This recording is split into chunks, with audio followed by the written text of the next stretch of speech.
Assalamualaikum warahmatullahi wabarakatuh. Hari ini saya akan memberikan asistensi acara praktikum 9 dari praktikum biosistematika yang berjudul Analisis Filogeni Hewan Radiata. Nah, tujuan umum dari praktikum topik hari ini adalah yang pertama mempelajari dan juga membandingkan struktur tubuh hewan golongan radiata. Sedangkan tujuan khususnya adalah menyusun deskripsi taksonomi, ya ada 3 deskripsi seperti yang sudah saudara lakukan kemarin di topik yang ke-8, yaitu deskripsi analitik, deskripsi diagnostik, dan diagnostik diferensial. Namun hari ini kita akan melakukannya pada hewan dari filum Porifera dan juga Cnidaria yang merupakan golongan radiata. Nah, kompetensi atau learning outcome yang kami harapkan ya, setelah praktikan melakukan atau menyelesaikan praktikum topik hari ini, praktikan dapat yang pertama menyusun deskripsi taksonomi hewan, ya menyusun deskripsi taksonomi hewan golongan radiata dengan baik dan benar. Kemudian yang kedua, saudara mampu menunjukkan keanekaragaman hewan berdasarkan struktur tubuh dan juga embriogeni. Ya, jadi agak berbeda dengan kelompok tumbuhan ya. Jadi kalau tumbuhan itu secara struktur dan anatomi hampir sama, tapi hewan berbeda. Jadi hewan ini punya karakter morfologi yang sangat bervariasi, struktur tubuhnya juga bervariasi. Nah, nanti kita akan lihat secara umum bagaimana struktur tubuh dan juga embriogeni pada hewan ya, khususnya di golongan radiata. Kemudian yang ketiga, mahasiswa dapat menyiapkan data karakter morfologi yang digunakan untuk menyusun pohon filogeni. Jadi nanti kami akan berikan lembar daftar karakteristik ya yang harus saudara bandingkan antara Porifera dengan Cnidaria. Jadi nanti saudara akan punya data karakter morfologi dari Porifera dan Cnidaria yang nanti akan saudara gunakan untuk menyusun pohon filogeni animalia secara utuh.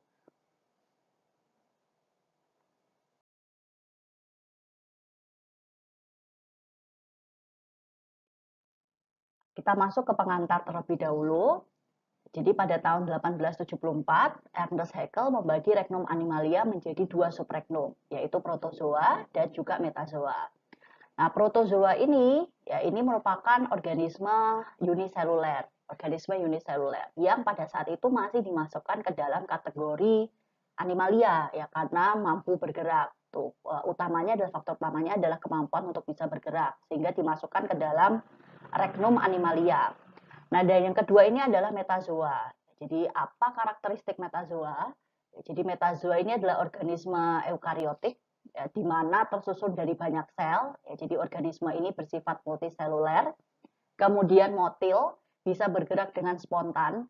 Salah satu faktor yang membedakan dengan tumbuhan. Ya, jadi, metazoa ini bisa berpindah tempat, mobile, entah itu sepanjang hidupnya organisme ini bergerak atau hanya bergerak di salah satu tahapan pada siklus hidup.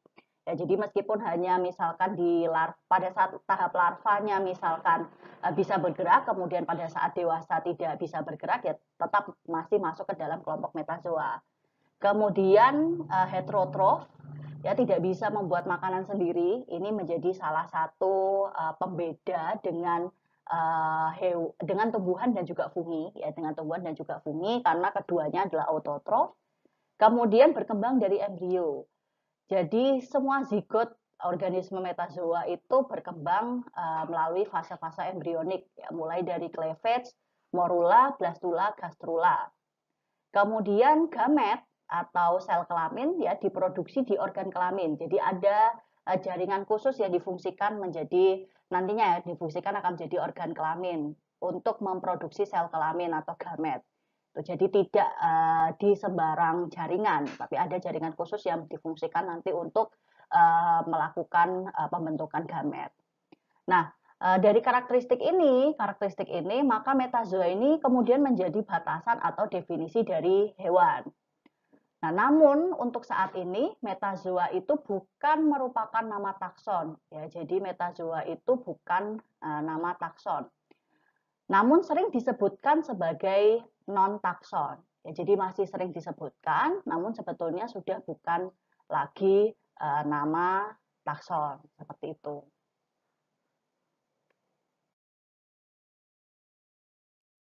Nah, saat ini Regnum animalia ya dibagi menjadi 2 subregnum.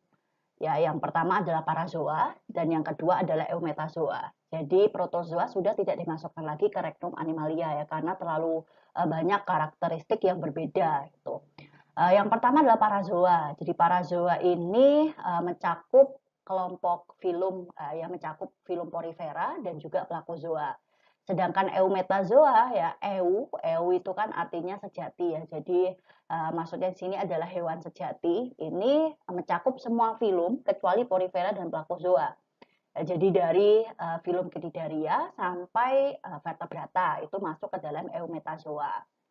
Nah, jadi apa perbedaan parazoa dan eumetazoa? Jadi karakter yang membedakan antara parazoa dengan eumetazoa ya di sini nanti perwakilan parazoa adalah Porifera, sedangkan perwakilan eumetazoa adalah Cnidaria. Ya, jadi agar nanti saudara tahu, yang pertama adalah simetri tubuh. Ya, jadi simetri tubuhnya berbeda antara Porifera dengan Cnidaria. Nah, pilihan karakteristiknya adalah ini, asimetri, radial, bilateral, atau radial sekunder. Ya, nanti saudara cari sendiri di kepustakaan, apakah Porifera itu asimetri, atau radial, atau bilateral, atau radial sekunder. Begitu juga dengan Cnidaria. Kemudian karakter yang kedua adalah adanya jaringan tubuh. Ya, jadi dari kedua filum itu ya, ada satu filum yang memang tidak memiliki jaringan. Ya, ada yang tidak memiliki jaringan, ada yang memiliki jaringan. Tuh. Kemudian yang ketiga adalah tipe jaringan embrional. Nah, jadi ada yang tidak memiliki, ya, kemudian ada yang tipe jaringan embrionalnya adalah diploblastik. Ya, jadi jaringan embrionalnya terdiri dari 2 lapis, ya. Kemudian tripoblastik itu ada 3. Kemudian sel penutup tubuh, ada yang bukan epitelium dan ada yang epitelium. Kemudian organ pencernaan, ya, ada yang tidak memiliki organ pencernaan, ada yang memiliki gastrosol, ya bukan gut, tapi gastrosol, dan ada yang memiliki gut. Ini yang paling sempurna ya, memiliki gut. Kemudian tempat sel reproduksi, ada yang tidak memiliki tempat khusus ya untuk sel bereproduksi dan ada yang memiliki tempat khusus untuk sel reproduksi. Ya, jadi keenam ini adalah salah satu ya, keenam ini adalah beberapa karakter yang bisa membedakan antara parazoa dan eumetazoa. Di mana di sini nanti saudara akan mencari sendiri ya.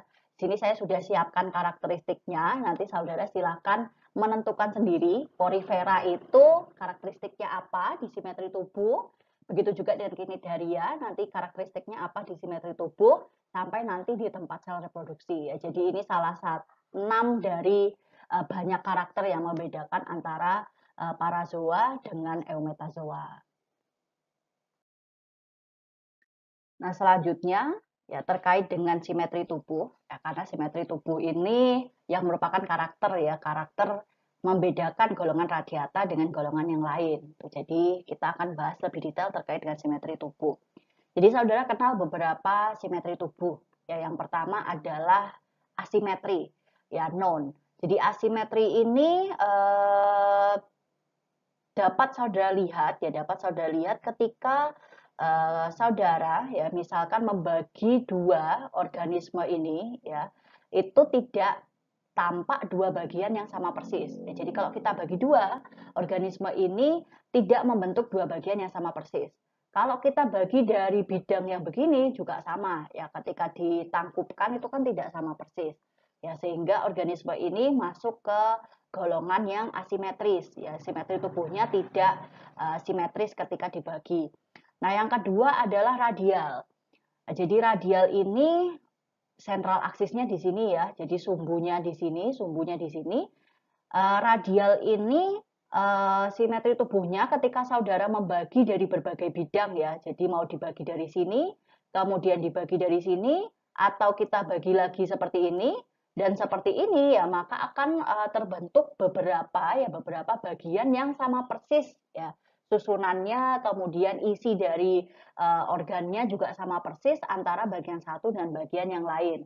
Ya, jadi simetri tubuh ini bisa dibagi melalui berbagai bidang dan menghasilkan bagian yang sama persis. Ini masuk ke kelompok yang memiliki simetri tubuh radial.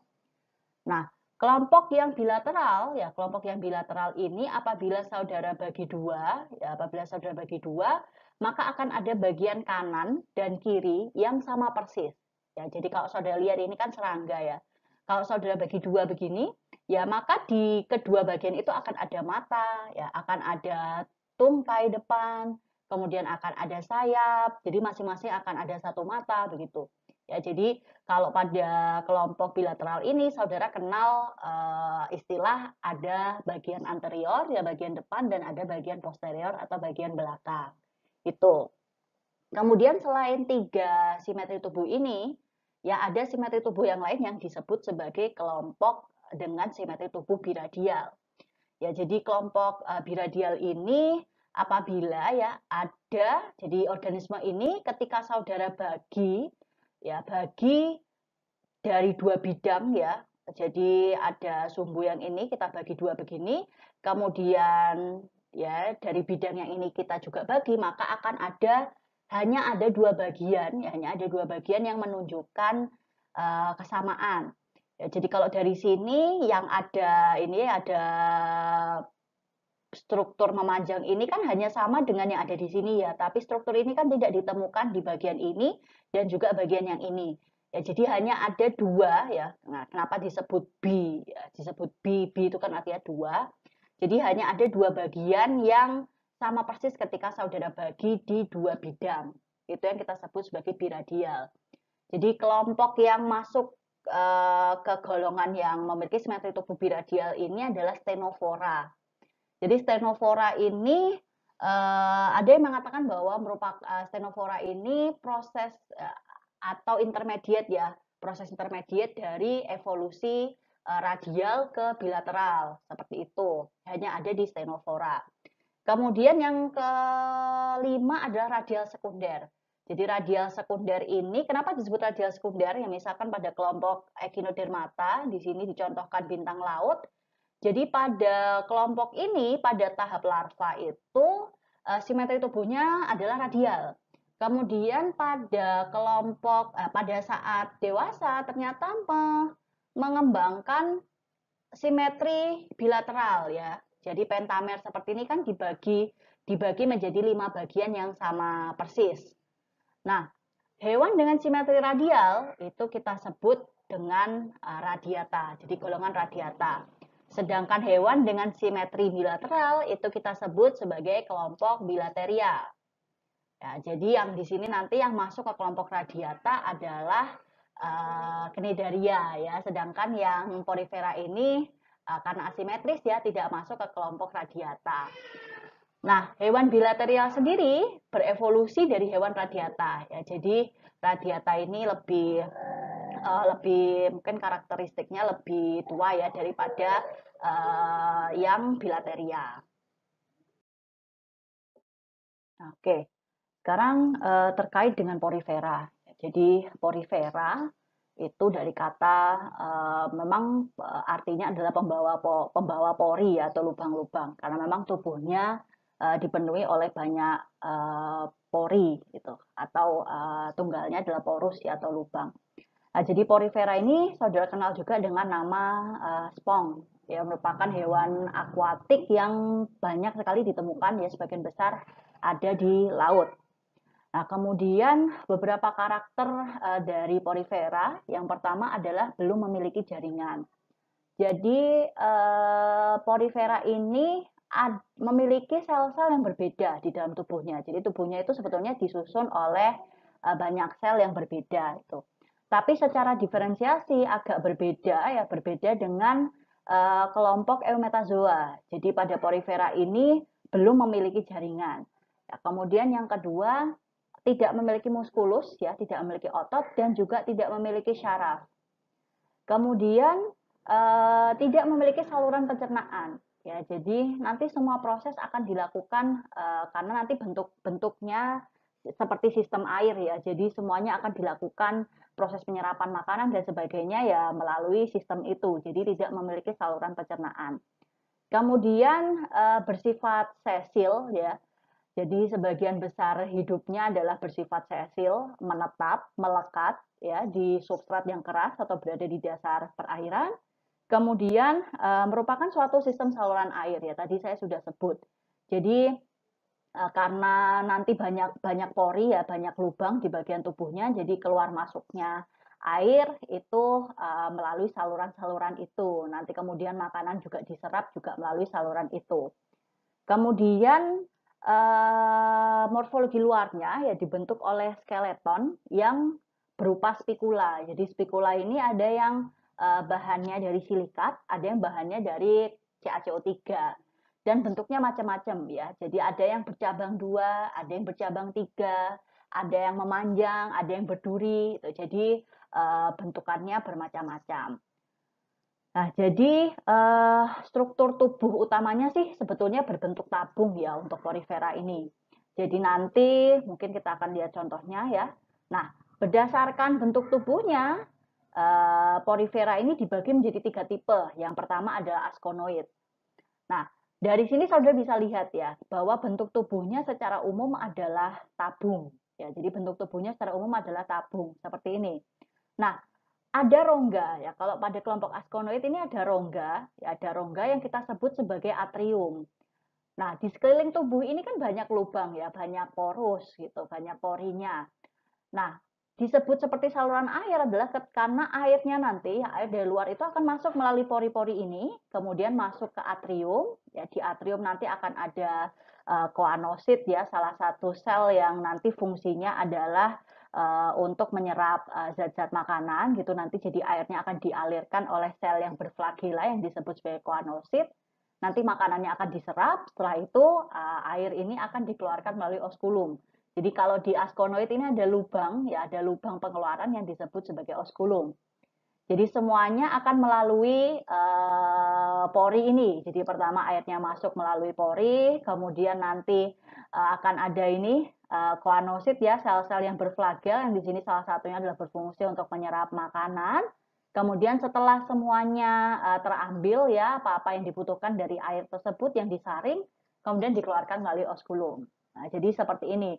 Jadi tidak ada jaringan ya, tidak ada jaringan. Jadi ada sel yang berbeda, tapi sel-sel ini tidak mengumpul menjadi satu jaringan begitu tidak ya. Jadi tidak ada jaringan di kelompok porifer. Nah, kemudian tipe yang kedua ini adalah tipe sikonoid ya. Jadi kalau sikonoid ini kalau pada askonoid saudara bisa lihat secara langsung bahwa ada atrium di bagian tengah, ada rongga. Tapi kalau sikonoid ya atriumnya mulai mengecil, kemudian ada pelipatan ya, ada pelipatan di bagian ini. Jadi kalau pada sikonoid ini dinding tubuhnya melipat secara horizontal. Ya, sehingga nampak seperti bentukan tonjolan-tonjolan, ya seperti itu. Nah, kalau pada leukonoid malah atriumnya sudah tidak tampak ya, saudara bisa melihat di sini ya. Jadi proses pelipatannya ya, jadi ada pelipatannya lebih kecil lagi, kok di sini kan pelipatannya horizontal saja begini di dindingnya, tapi leukonoid tidak ya. Jadi ada pelipatan secara radial ini, pelipatan lagi, pelipatan lagi, pelipatan lagi. Jadi atriumnya malah tidak tampak seperti itu. Nah, jadi ada 3 bentuk tubuh ya, berdasarkan bentuk tubuhnya ada 3 bentuk pada porifera.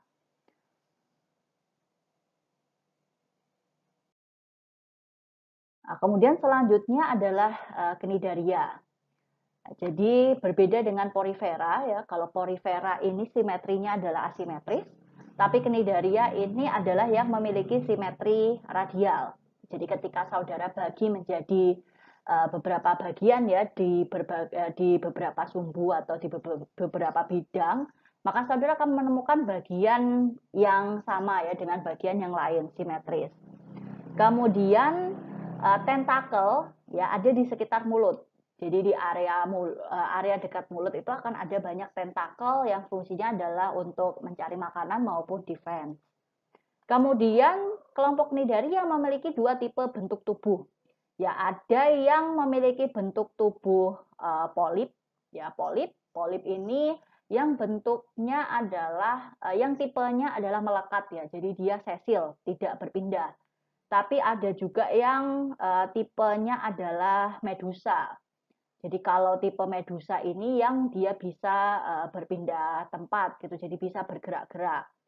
Ada cnidaria yang memang lebih dominan di polip, ya lebih dominan bentuk tubuhnya adalah polip, dan ada juga yang dominannya di medusa.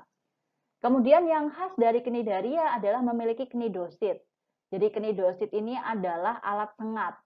Jadi alat sengat yang khas dari cnidaria. Jadi dari kata cnide yang artinya adalah alat sengat ya. Jadi salah satu cara untuk bisa melumpuhkan mangsa adalah dengan menyengat ya, atau menyelamatkan diri juga dengan menggunakan alat sengat ini.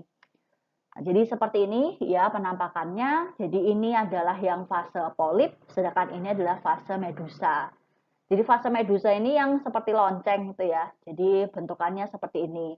Sedangkan yang fase polip seperti ini. Jadi sama. Jadi untuk lubang, semuanya lubangnya hanya ada satu. Ya, jadi ada mulut dan anus ada di satu lubang. Kemudian ada tentakel ya di area dekat mulut, di bagian polip juga ada. Kemudian di tipe bentuk tubuh medusa juga ada tentakel. Kemudian lapisan tubuhnya ada tiga ya, ada tiga lapis, ada epidermis, kemudian ada mesoglea, jadi mesoglea ini yang seperti jelly itu, kemudian gastrovaskular dan gastrodermis. Nah, sedangkan pencernaannya ada di sini ya, ada di gastrovaskular cavity ini. Ya, jadi seperti ini perbedaan bentuk tubuh antara polip dengan medusa.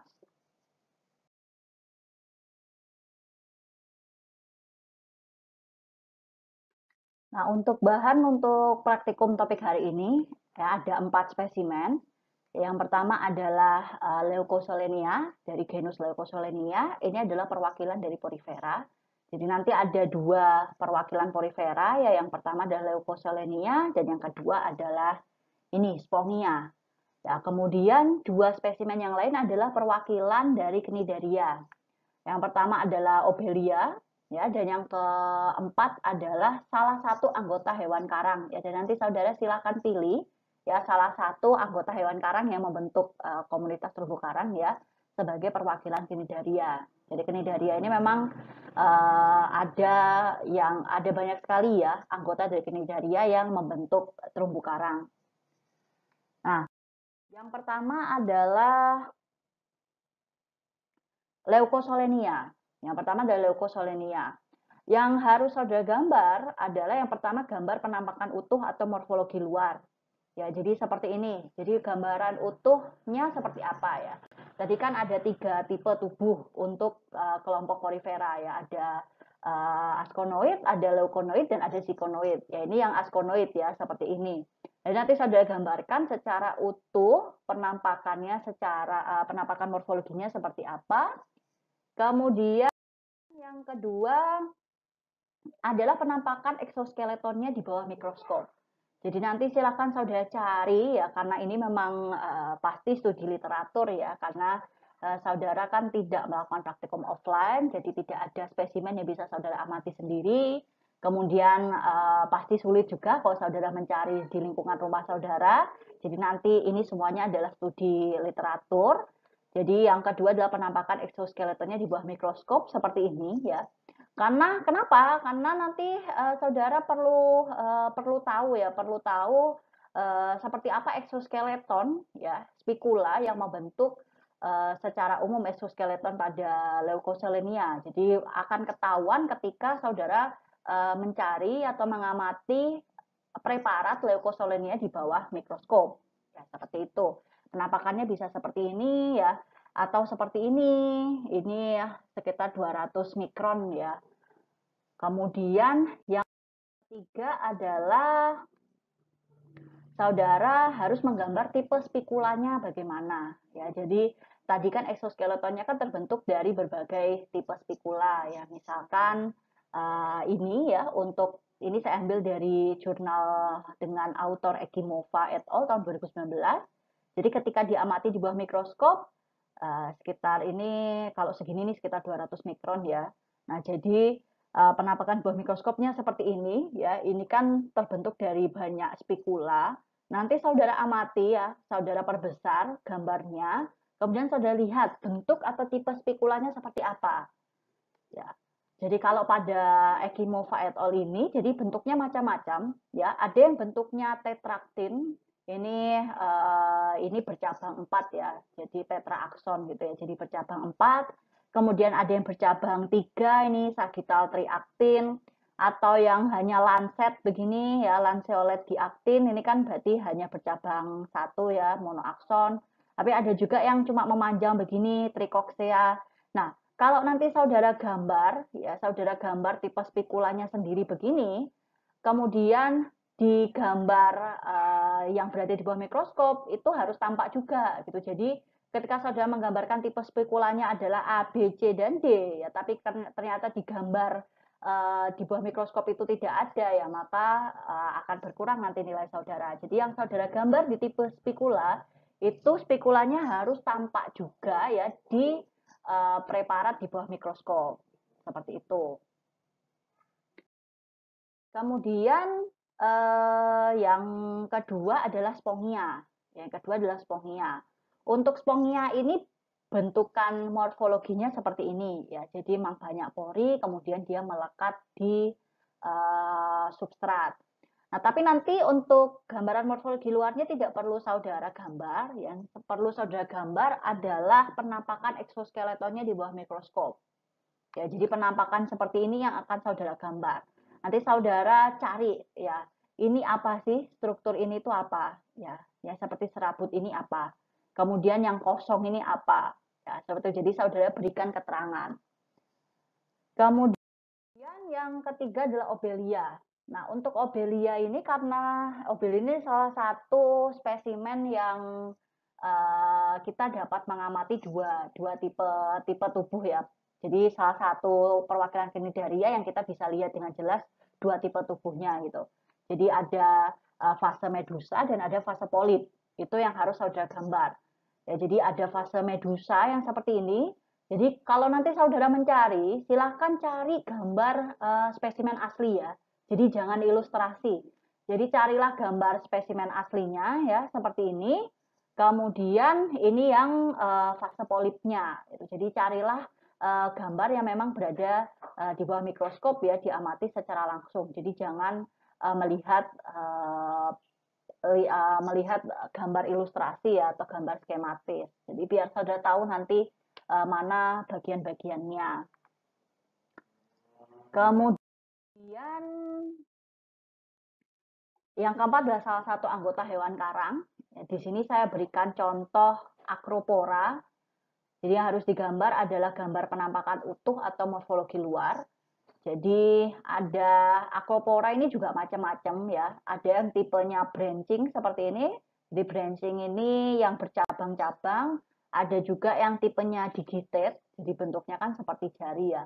Nanti saudara gambar penampakan utuh secara morfologi secara luarnya seperti apa.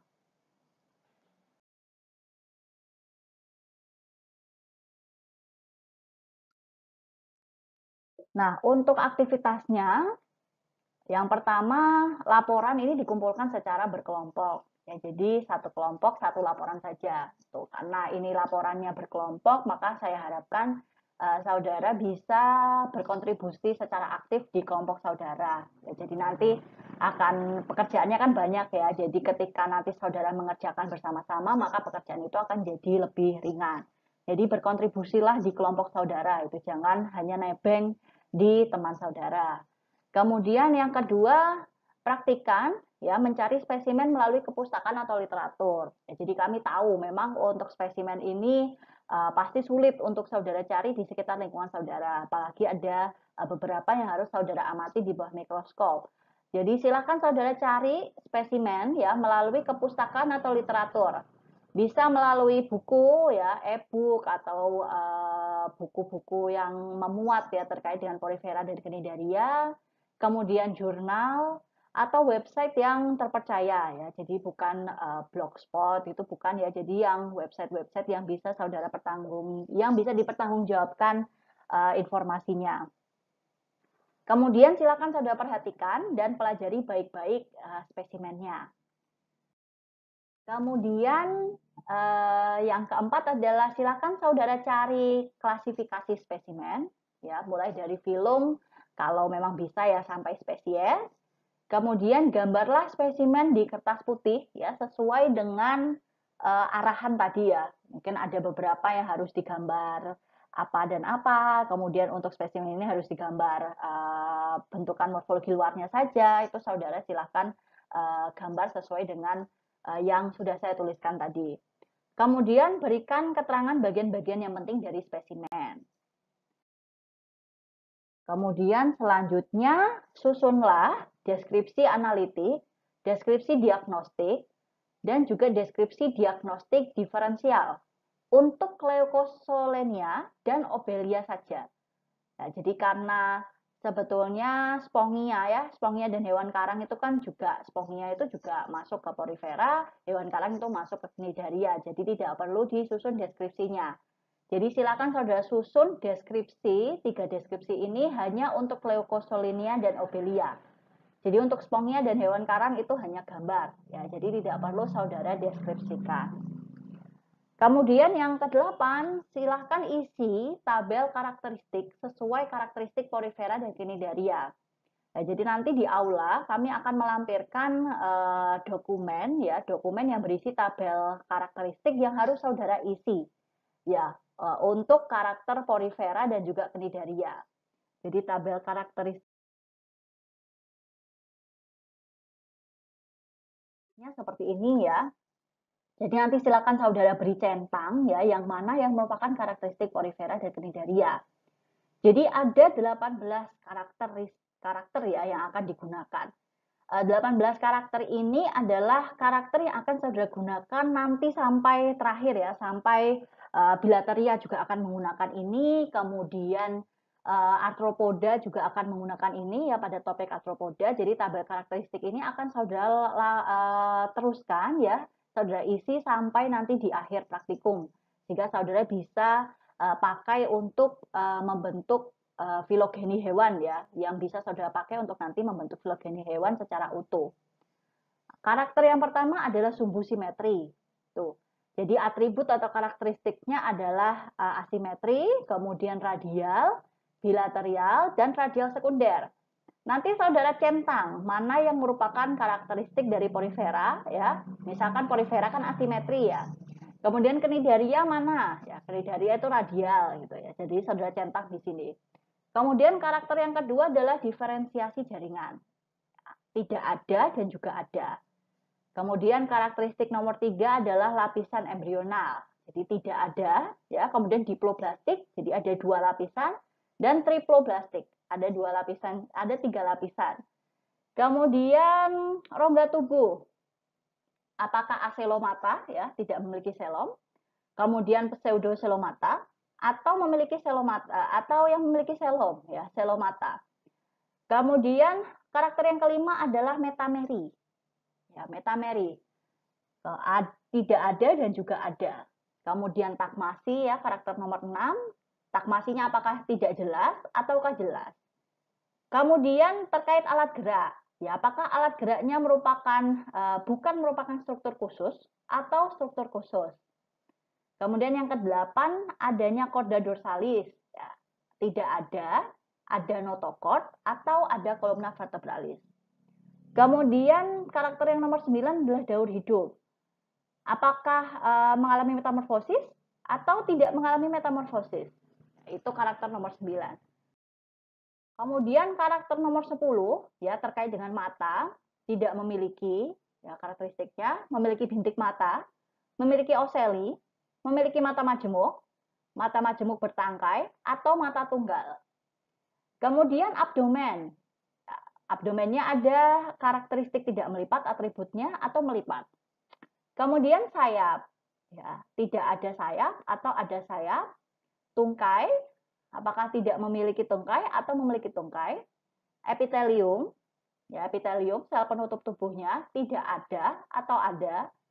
Kemudian rongga pencernaan tidak ada atau gastrointestinal bentuknya atau intestinum. Kemudian anus, ya ada yang tidak ada yang ada. Kemudian antena tidak ada ada satu pasang, ada dua pasang, kemudian amnion ya, tidak memiliki dan memiliki. Jadi ini adalah karakter yang akan dipakai untuk nanti seterusnya saudara membuat ya filogeni hewan gitu. Jadi untuk yang hari ini, untuk topik ini, saudara silahkan isi tabel karakteristik ini untuk saudara pilih ya karakteristik mana yang sesuai dengan Porifera dan Cnidaria seperti itu.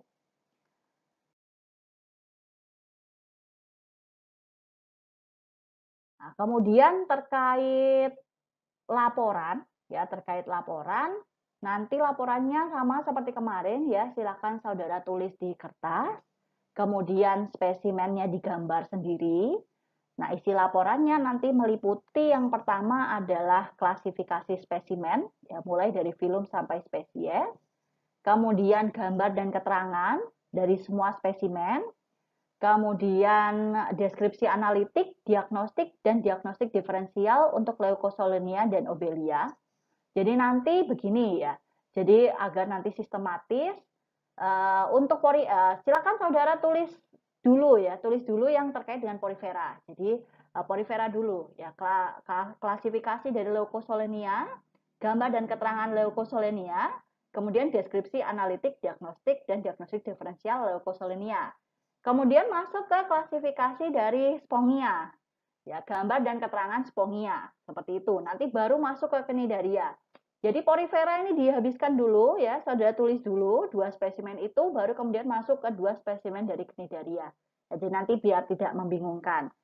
Kemudian yang terakhir ya adalah daftar pustaka. Nanti setelah saudara semua Porifera sudah saudara tulis, Cnidaria sudah saudara tulis, ada gambar, ada deskripsi, kemudian daftar pustaka. Silakan saudara tuliskan sumber info spesimen saudara dari mana. Apakah dari buku, atau dari jurnal, atau ada link website yang harus saudara tulis. Kemudian yang kelima adalah tabel karakteristik yang sudah saudara isi. Karena tabel karakteristiknya sudah di dokumen ya, bentuknya adalah doc, jadi Microsoft Word, tidak usah saudara tulis lagi ya, jadi tabel itu tidak usah saudara buat lagi, silakan langsung diisi saja ya tabel karakteristik itu, kemudian nanti saudara jadikan satu dengan file deskripsi dan gambar saudara. Tuh. Nah, laporan bisa difoto atau di-scan, kemudian jadikan satu menjadi file PDF. Nah, laporan diberikan identitas, nama anggota kelompok saudara, jangan lupa. Nama file laporannya adalah nama kelompok saudara ya, kelompok 1, 2, 3, atau 4, kelas saudara, D1, D2, D3, atau D4, dan acara 9. Kemudian jangan lupa saudara kirimkan form soft skill ya, penilaian kelompok ke ASDOS saudara masing-masing. Jadi sama seperti kemarin, silakan saudara nilai kinerja dari rekan saudara dalam satu tim atau dalam satu kelompok. Ya, saya harap saudara bisa objektif dalam melakukan penilaian ya, demi kebaikan dari rekan saudara sendiri. Kemudian karena hari Rabu, Kamis, Jumat ini libur ya, masuk ke libur hari raya, maka laporan yang biasanya saudara kumpulkan hari Selasa minggu depannya, maka kami perpanjang untuk waktu pengumpulannya. Jadi laporannya bisa saudara unggah maksimal hari Jumat tanggal 21 Mei 2021 pukul 15 waktu Indonesia Barat. Ya, di aula maupun di link yang sudah disediakan oleh asisten dosen saudara masing-masing. Tuh. Nah, untuk rubrik penilaian, karena ada dua hal yang dinilai, ada penilaian spesimen dan ada penilaian tabel karakteristik. Jadi penilaian spesimen ini nanti nilainya adalah 60%, ya, sedangkan tabel karakteristik di sini adalah nilainya adalah 40%. Ya, nilai maksimalnya masing-masing 100 untuk Porifera dan Cnidaria. Ya, jadi nanti Porifera itu 100 dan Cnidaria itu 100. Karena nanti masing-masing kan terdiri dari 2 spesimen ya. Sedangkan tabel karakteristik ini nilai maksimalnya 100. Nah, ini untuk penjelasan lebih lanjut terkait dengan penilaian spesimen. Jadi sama seperti yang kemarin ya, klasifikasi ini bernilai 10% dari nilai 100. Jadi 100 di sini untuk klasifikasi, karena saudara kan ada 2 klasifikasi ya, porifera 2 spesimen dan cnidaria 2 spesimen. Jadi untuk porifera sendiri, misalkan poriferanya kan ada 2, Leucosolenia dan Spongia, nilai 100 ini adalah untuk kedua spesimen itu. Ya, dengan nanti prosentasenya adalah 10% dari nilai total porifera. Kemudian gambar spesimen dan keterangan adalah 30%, sama karena nilai maksimal 100 ini untuk 2 spesimen ya, porifera 2 spesimen, cnidaria 2 spesimen. Kemudian deskripsi analitik 20%, nilai maksimal 100. Deskripsi diagnostik 15%, nilai maksimal 100, dan deskripsi diagnostik diferensial 25%, nilai maksimal 100. Jadi nanti untuk nilai total adalah nilai spesimen porifera ditambah nilai spesimen cnidaria dibagi 2. Itu yang nanti akan dimasukkan ke dalam 60% nilai spesimen saudara. Nah, mungkin seperti itu ya untuk asistensi praktikum hari ini. Terima kasih. Ya, kita bertemu lagi di topik selanjutnya. Selamat mengerjakan bersama kelompok saudara masing-masing. Wassalamualaikum warahmatullahi wabarakatuh. Semoga sehat selalu.